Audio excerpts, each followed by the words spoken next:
This is Professor Gleich. Welcome to week 3 of Psychopathology. This week we will learn about 3 different categories of mental disorders, including dissociative disorders, somatic symptoms, and feeding and eating disorders.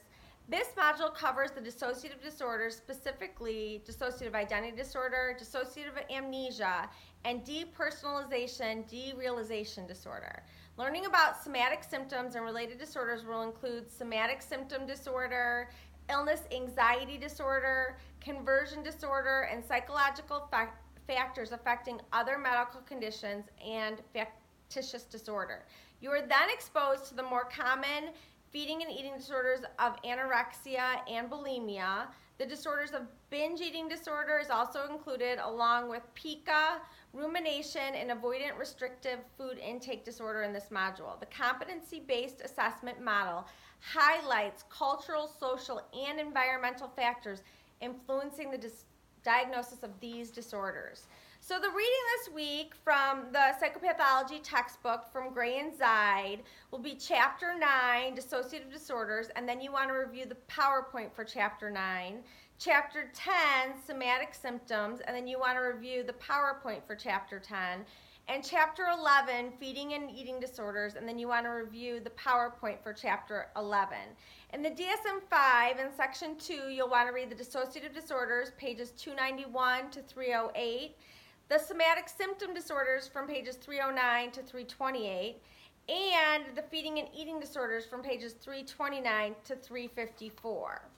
You'll also want to begin your DSM-5 case study paper this week. This week, the DSM-5 case study paper should be started. The assignment is due at the end of the 7th week of class. Select someone you find intriguing and famous to write about in your DSM-5 case study paper. We don't want it to be someone that you know or a past client. This can be a celebrity, actor or actress, musician, athlete, politician, historical figure, or a criminal. The goal of this assignment is to give you an opportunity to study a client, in this case a famous person, in depth, assess the client's functional strengths and deficits, and keep the following in mind as you select the person you're going to write about. Do not select a family member, friend, or relative. Keep with the NASW Code of Ethics.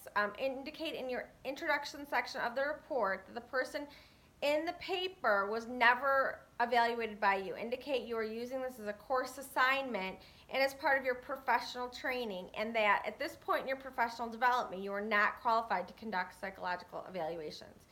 Gather data from a variety of sources, including books, popular magazines, internet sites, television interviews, podcasts, documentaries, etc. The paper will utilize the APA 6th edition style for citations and references, and you'll want to use the rubric to make sure that you include all of the parts of the paper. And so that's the DSM-5 case study paper rubric, and that can be found in Module 1 on Moodle. In addition, this week you will have 2 discussion forums. The first discussion forum, you'll need to locate a peer-reviewed article on the subject of eating disorders, read the article and write a summary to post for the other learners in class. At the end of your summary, ask an open-ended question regarding your post for the other learners and respond to it. Include the citation and or link where to locate the article at the end of your post. So this will be due on Thursday by 11:55 p.m. The initial post will have to be 400 words, and then you will respond to 2 other learners' posts by Sunday at 11:55 p.m. In addition, you will have a second discussion forum this week. It states last week you read about depressive disorders. This week you will participate in a forum discussion with your classmates by first identifying 5 symptoms of a depressive disorder. Compare and contrast how a major depressive disorder is different from sadness.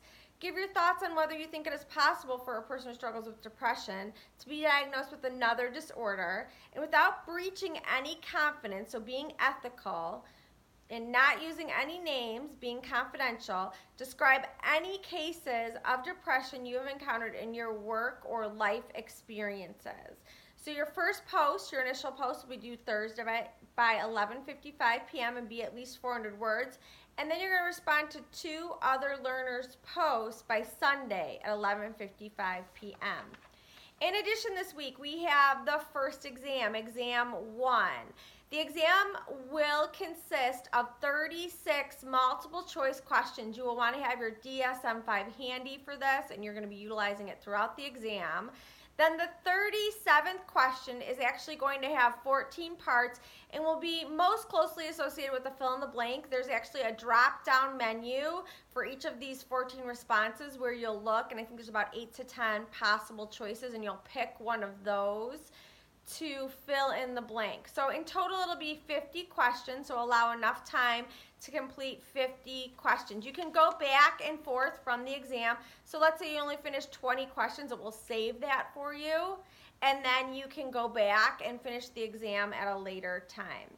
If you have any questions this week, please feel free to contact me at my email, which is lgleich, G-L-E-I-C-H at aurora.edu. You can either call or text me on my cell phone, which is area code 847-833-2907, or we can set up a time, probably through email, to meet in an Adobe Connect chat room.